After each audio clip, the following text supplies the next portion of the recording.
Fala pessoal, beleza? Bem-vindos aí a mais uma videoaula de física. E o assunto de hoje da série O que você precisa saber da matéria, né? O mínimo é campo magnético gerado por uma corrente elétrica, tá? No caso, nessa primeira aula a gente vai ver sobre fio condutor. Mas antes de falar sobre isso, a primeira coisa que você tem que saber é que o campo magnético ele é um vetor. E todo vetor que se preze tem módulo, direção e sentido. Beleza? Bom, então, o mais difícil, acho que o pessoal em sala de aula, né, que eu dou aula disso, é definir a direção do campo magnético. Então você imagina o seguinte, é uma coisa bem simples. Suponha que o campo magnético seja simbolizado ou representado por uma flecha. A flecha tem duas partes. Quais são elas? A primeira parte é a cabeça da flecha, que é pontiaguda, e a segunda parte é o rabo da flecha, né, que tem penas. Então, por exemplo, imagine que uma flecha, por hipótese, ela atravesse esse plano, certo? Qual é o rastro que ela deixa? Ela deixa as penas atravessam esse plano, você imagina que o rastro que ela deixa vai ser um X, certo? Agora imagine que essa seta, a flecha, ela vai sair desse plano.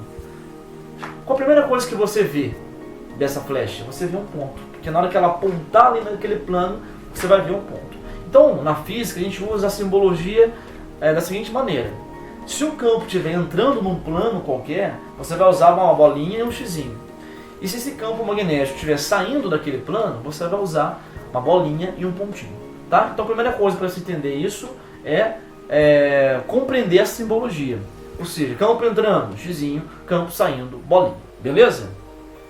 Na verdade, quem verificou essa relação de corrente elétrica no campo magnético foi um físico dinamarquês chamado de Ørsted. Tá? Na verdade, ele fazia um experimento na época, né? Ninguém sabe muito bem ao certo, mas ele fazia um experimento. E ao lado do experimento tinha uma bússola, né? Um circuito elétrico. Tinha uma bússola lá, dando sopa lá, dando mole. Que ele deixou lá, né? Certo, estava usando outra coisa, sei lá o que ele estava fazendo com aquela bússola. Né? Mas enfim. Bom, então o que aconteceu? Na hora que ele ligou o circuito, ele percebeu que a agulha da bússola, né? Que a agulha é um ímã, ela defletiu. Ou seja, ela sofreu um giro. Pô, peraí. Se essa agulha sofreu um giro, né? E eu sei que essa agulha da bússola, sendo um ímã, ele no caso, sofre a ação de um campo magnético, pô, então, a hora que eu ligar o circuito, está sendo gerado aqui um campo magnético. Né? Na verdade, quem entendeu isso bem mesmo foi o Michael Faraday, que é um físico, né, fantástico. Depois eu vou falar sobre o Michael Faraday, mas enfim, né, próximas aulas, em outra aula, né? Mas quem explicou isso bem foi o Michael Faraday depois. Mas o Ørsted e outros cientistas da época ficaram viajando. Tá? Então, na verdade, o que acontece nesse fio? Né? A hora que passa a corrente elétrica pelo fio, agora hoje já é sabido isso, que é gerado ao redor do fio um campo magnético. E esse campo magnético, o formato dele é uma circunferência coplanar ao fio. Fala pessoal, o que eu disse? Na verdade, as circunferências elas são coplanares entre si, mas elas são perpendiculares ao fio, beleza? Então se a corrente por acaso está subindo no fio, o meu campo magnético, né, será dado por circunferências que são coplanares entre si, mas elas são perpendiculares ao fio. É isso aí, agora sim, beleza, valeu! Tá? Então, para definir o sentido do campo magnético, a gente usa uma regra chamada regra da mão direita. Ela é bem simples. Por exemplo, seu dedão vai ser corrente elétrica, ou seja, para onde apontar a corrente elétrica, você aponta o dedão, e as linhas de força magnética, ou campo magnético, serão simbolizados pelos seus dedos. Tá? Então, por exemplo, vamos supor que o seu fio esteja nessa posição vertical. E a corrente elétrica está subindo pelo fio. Então você pega o seu dedão, aponta em direção à corrente, dá o tapa. Então esse tapa aqui para você estar mostrando como é que está o campo magnético ao redor do fio. Nesse meu caso ele está no sentido anti-horário. Certo? Agora, por exemplo, se ela estiver descendo a corrente elétrica, você pega o seu dedão, aponta para baixo e você dá o tapa novamente. Então você vai ter então o seu campo magnético no sentido horário. No caso, uma circunferência coplanar. Então, pessoal, basicamente é isso.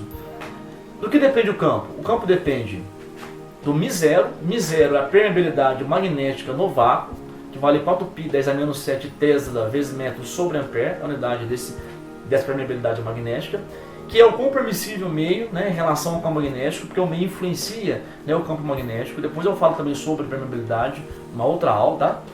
Depende do que mais? Da corrente elétrica, da passagem da corrente, né? E depende também da distância que você pega do ponto em relação ao fio. Então, por exemplo, tá aqui o fio. Se eu pego um ponto próximo ao fio, né, é óbvio que meu campo é maior. Se eu pego um ponto mais distante do fio, o meu campo diminui. Bom, vocês já viram um ímã, né? Então o ímã, na verdade, se você pega um ímã e aproxima de um material, né? Um ferro magnético, um metal de ferro, por exemplo, ele vai atrair esse ferro. Se estiver muito longe, aí a atração é pequena. Então o campo magnético, nesse caso, depende da distância, né? Na verdade, ele é inversamente proporcional à distância. Então, para você encontrar o campo magnético gerado num fio condutor, você vai aplicar a seguinte fórmula: μ0i sobre 2πd, onde d é a distância do ponto que você está considerando até o fio. No caso do fio, as dimensões do fio são desprezíveis, tá? No caso, em relação à espessura. Beleza? Então, basicamente, você tem que saber isso, tá? E outra coisa, o campo magnético é dado em Tesla, em homenagem ao físico Nikola Tesla, tá? O μ0i, já falei a unidade, né? No vácuo ele é padrão, tá? A corrente dada em ampere e a distância sempre em metros para poder sair Tesla. Beleza? Então é isso aí, pessoal. Basicão da aula de campo magnético gerado por uma corrente em um fio condutor. Beleza? Não esqueça depois de ver a próxima aula o que cai na prova de, aí no caso de corrente elétrica, né? Campo magnético gerado por uma corrente elétrica. Que são questões típicas de prova, tá? Tá no link abaixo. Beleza? Obrigado pela participação. Valeu! Mais uma aula de Jedi Skywalker.